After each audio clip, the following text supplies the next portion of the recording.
एक दरिया के किनारे प्यारा सा जंगल था और उस जंगल में बड़े प्यारे प्यारे परिंदे रहा करते थे। उसी जंगल में लाडो चिड़िया अपने घोंसले में अपने दरख्त पर बड़ी शान के साथ जिंदगी गुजार रही थी। लाडो चिड़िया बड़ी ही प्यारी और खुश अखलाक चिड़िया थी और जंगल के सारे परिंदों के साथ उसकी तबीयत खूब लगती थी। लाडो चिड़िया के मोहल्ले में उसके साथ वाले घर में ही एक कौवा रहता था और वो कौवा इंतहाई सुस्त और काहिल था। वो कौवा कोई भी काम वक्त पर नहीं करता था और कोशिश करता था कि उसके हिस्से के सारे काम दूसरे लोग कर लें और बस उसको हमेशा आराम ही मिलता रहे। उसकी इस आदत से जंगल के सारे परिंदे वाकिफ थे और परेशान भी थे। एक दिन लाडो चिड़िया ने जंगल के सारे परिंदों की दावत करने का सोचा। आज तो मौसम बहुत सुहाना है, एक काम करती हूँ, आज सारे परिंदों की दावत करती हूँ। चाय पकाऊं। अरे हाँ, खिचड़ी पकाती हूँ। लाडो चिड़िया उड़ती हुई जाती है और अपने पड़ोसी कौवे भैया को जाकर दावत के बारे में बताती है। लेकिन कौवा सुस्ती का मारा जैसे ही दावत के बारे में सोचता है तो परेशान हो जाता है कि अब तो दावत की तैयारी के लिए खूब काम करना पड़ेगा। कौवे भैया, मेरा एक काम तो कर दो। आज मैंने सारे परिंदों की दावत करने का प्रोग्राम बनाया है, तुम मेरी मदद करो और खिचड़ी का सामान लेके आओ। अरे हाँ, क्यों नहीं चिड़िया बहन, मैं खिचड़ी पकाने में तुम्हारी भरपूर मदद करूँगा। बताओ क्या करना है।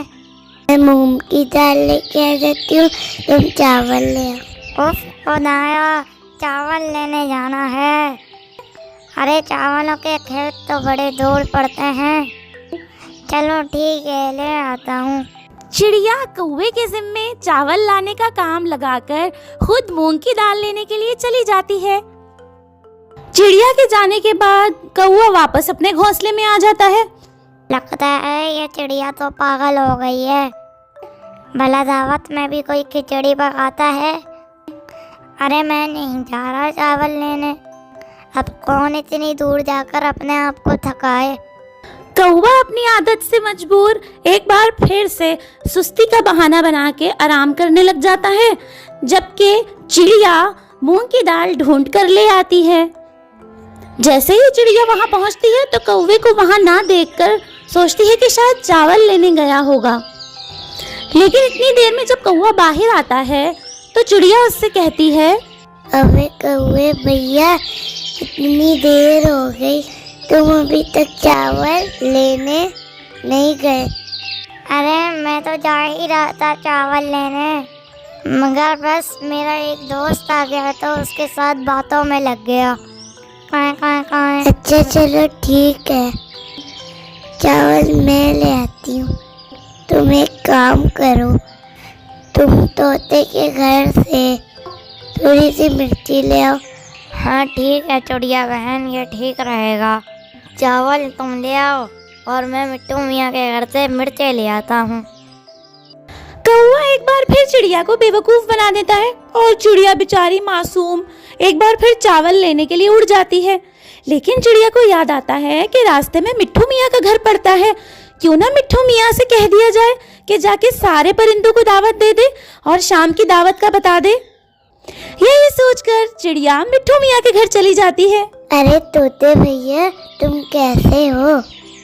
आज मैंने सारे परिंदों की ना दावत करी है और तुम मेरे काम कर दो, जाकर सारे परिंदों को बताता कि आज शाम को दावत है और आज शाम का खाना मेरे घर पे होगा। बेटे, तू नहीं चिड़िया बहन, टुक टुक टुक बेटो, मैं अभी सारे परिंदों को बता देता हूँ शाम को दावत है। टुक टुक टुक टुक मिट्टू बेटा, लेकिन ये तो बताओ तुम्हें किसी किस्म की मदद तो नहीं चाहिए। टुक टुक टुक मिट्टू बेटा। नहीं, मैं अकेले थोड़ी ना हूँ, मेरा पड़ोसी कौवा है, वो मेरी मदद करवा रहा है। तुमने कौवे जैसे सोच आदमी को काम पे लगा दिया, टुक टुक टुक मिठू बेटा, वो कभी तुम्हारा काम नहीं करेगा। टुक टुक टुक मिठू बेटा, बेटा मिठू, सिर्फ चक्कर ही देता रहेगा। मिठू बेटा, मिठू मिठू मिठू मिठू। अच्छा भैया, मुझे तुमसे कहना था कि जब कौवा तुम्हारे पास आए तो उसको थोड़ी मिर्चें दे देना। मुझे खिचड़ी में मिर्चें डालनी है और मेरे पास मिर्चें खत्म हो गई। बहन तो फिक्र मत करो, कौवे को आने दो, मैं उसे मिर्च दे दूंगा। टुक टुक टुक मिठू बेटा। चिड़िया मिट्ठू का शुक्रिया अदा करके वहाँ से उड़ जाती है और वहाँ कौवा मामूल के मुताबिक सुस्ती दिखाकर आराम कर रहा होता है। अरे ये चिड़िया दीवानी हो गई है। भला इतनी सर्दी में मैं इतनी दूर मिट्टू के घर मिर्चें लेने कैसे जाऊं? अरे मेरी तो कमर ही टूट गई, थोड़ा आराम कर लेता हूँ। उधर चिड़िया बेचारी मेहनत करके चावल चुनकर लेकर आती है और जैसे ही चावल लाकर पहुँचती है तो देखती है कि कौवा तो वहीं मौजूद है और अभी तक मिर्चें भी नहीं आई।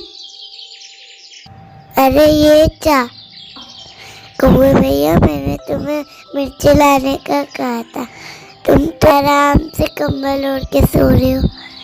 अरे मैं मिर्चें लेने जा ही रहा था कि अचानक एक ज़रूरी काम याद आ गया।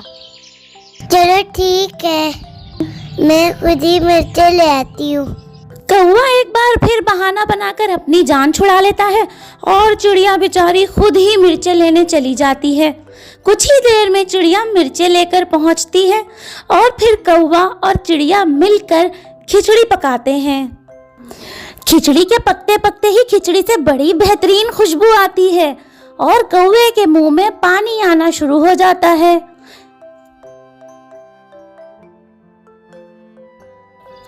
थोड़ी ही देर में मजेदार खिचड़ी पककर तैयार हो जाती है और चिड़िया को एक जरूरी काम याद आता है।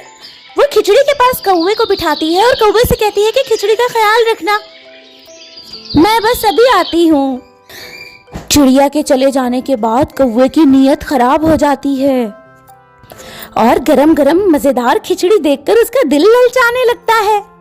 अरे ये खिचड़ी तो बड़ी लजीज बनी है। अरे मेरे मुंह में तो पानी आ रहा है। काए काए काए। अरे थोड़ी सी खिचड़ी खा लेता हूँ, कौन सा चिड़िया को पता चल रहा है। उसके बाद कौवा सारी की सारी खिचड़ी चट कर जाता है और मजे ले लेकर खा लेता है। कौवा जोश में आके कुछ ज्यादा ही खिचड़ी खा लेता है। बाद में उसे एहसास होता है कि मैंने बहुत ज्यादा खिचड़ी खा ली है। अब उसके पेट में कुड़कुड़ शुरू हो जाती है। उफ खुदाया, लगता है पेट में गैस हो गई है। लगता है मैंने कुछ ज्यादा ही खिचड़ी खा ली। अब क्या करूं? कौवा पेट के दर्द से बेहाल हो रहा था और जाकर अपने घोंसले में लेट गया। इतने में चिड़िया अपना काम खत्म करके वापस लौटी। वो हैरान रह गई कि बर्तन में खिचड़ी तो है ही नहीं। चिड़िया की आवाज सुनकर कौवा भी वहां आ गया। ओए भैया, मैंने तुमसे कहा था ना खिचड़ी के पास रहना, तुमने खिचड़ी का ख्याल नहीं रखा और खिचड़ी जंगली जानवर खा गए। इससे पहले कि कौवा कोई जवाब देता, बाकी के सारे परिंदे भी वहां पहुंच गए। लेकिन चिड़िया को सख्त शर्मिंदगी हो रही थी कि अब दावत में वो क्या खिलाएगी। इतने में कौवे ने चिल्लाना शुरू कर दिया। आए मेरा पेट, आए मेरा पेट, अरे बहुत दर्द हो रहा है।